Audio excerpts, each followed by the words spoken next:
രാജ്യത്ത് ക്രൈസ്തവർക്ക് നേരെ നടക്കുന്ന അതിക്രമങ്ങൾ വേദനാജനകമാണ് എന്നാണ് സീറോ മലബാർ സഭ അധ്യക്ഷന്മാർ മാർ റാഫേൽ തട്ടിൽ പറയുന്നത്. ഭരണഘടന നൽകുന്ന അവകാശങ്ങൾ പാലിക്കപ്പെടണം. രാഷ്ട്രത്തിൻ്റെ ഭരണഘടന കാക്കുന്നവർക്ക് പൗരന്മാർ വോട്ട് നൽകണം.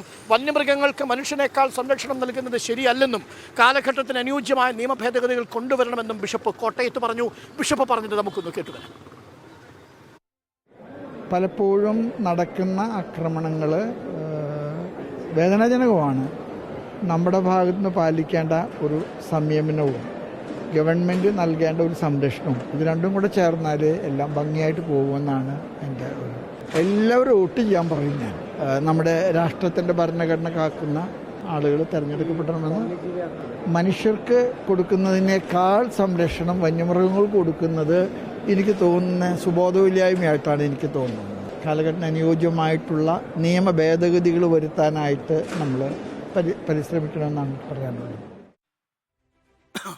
പ്രശാന്ത് തോട്ടുങ്കൽ നമുക്കൊപ്പം ചേരുന്നുണ്ട്. പ്രശാന്ത് തോട്ടുങ്കൽ, ഇപ്പോൾ ഈ മലബാർ സഭ അധ്യക്ഷൻ മാർ റാഫേൽ തട്ടിൽ പറഞ്ഞതനുസരിച്ച് ഭരണഘടന സംരക്ഷിക്കുന്നവർക്ക് വോട്ട് നൽകണം, വന്യമൃഗങ്ങൾക്ക് മനുഷ്യനേക്കാൾ കൂടുതൽ ജീവൻ നൽകുന്നവരെ വിശ്വസിക്കരുത് എന്നാണ്. അപ്പോൾ എന്ന് പറഞ്ഞാൽ വളരെ വ്യക്തമായ രാഷ്ട്രീയ സൂചന ഈ മാർ റാഫേൽ തട്ടിലിൻ്റെ ഈ പ്രസ്താവനയിൽ ഉണ്ടെന്ന് നമുക്ക് വായിച്ചെടുക്കാൻ കഴിയില്ലേ പ്രശാന്ത്?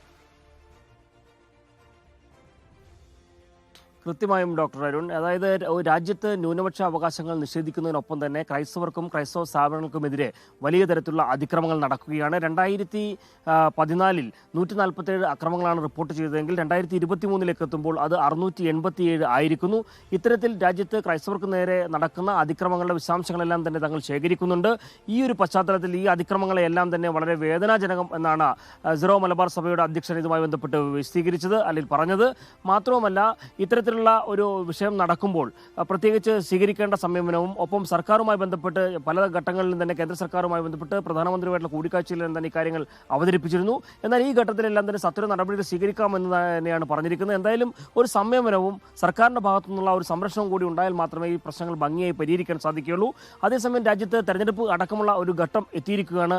എന്താണ് ഇതുമായി ബന്ധപ്പെട്ടുള്ള കാര്യങ്ങൾ പറയാനുള്ളത് എന്ന് ചോദിച്ചപ്പോഴാണ് തെരഞ്ഞെടുപ്പ് അടുത്തിരിക്കുന്ന ഒരു സാഹചര്യത്തിൽ രാജ്യത്തിൻ്റെ ഭരണഘടന സംരക്ഷിക്കുന്ന, രാജ്യത്തെ അവകാശങ്ങൾ സംരക്ഷിക്കുന്ന, ജനാധിപത്യം സംരക്ഷിക്കുന്നവർക്ക് വേണ്ടിയായിരിക്കണം വോട്ട്, ന്യൂനപക്ഷ അവകാശങ്ങൾ സംരക്ഷിക്കുന്നവർക്ക് വേണ്ടിയായിരിക്കണം വോട്ട് എന്ന തരത്തിലാണ് അദ്ദേഹം ഇതുമായി ബന്ധപ്പെട്ട് സൂചിപ്പിച്ചത്.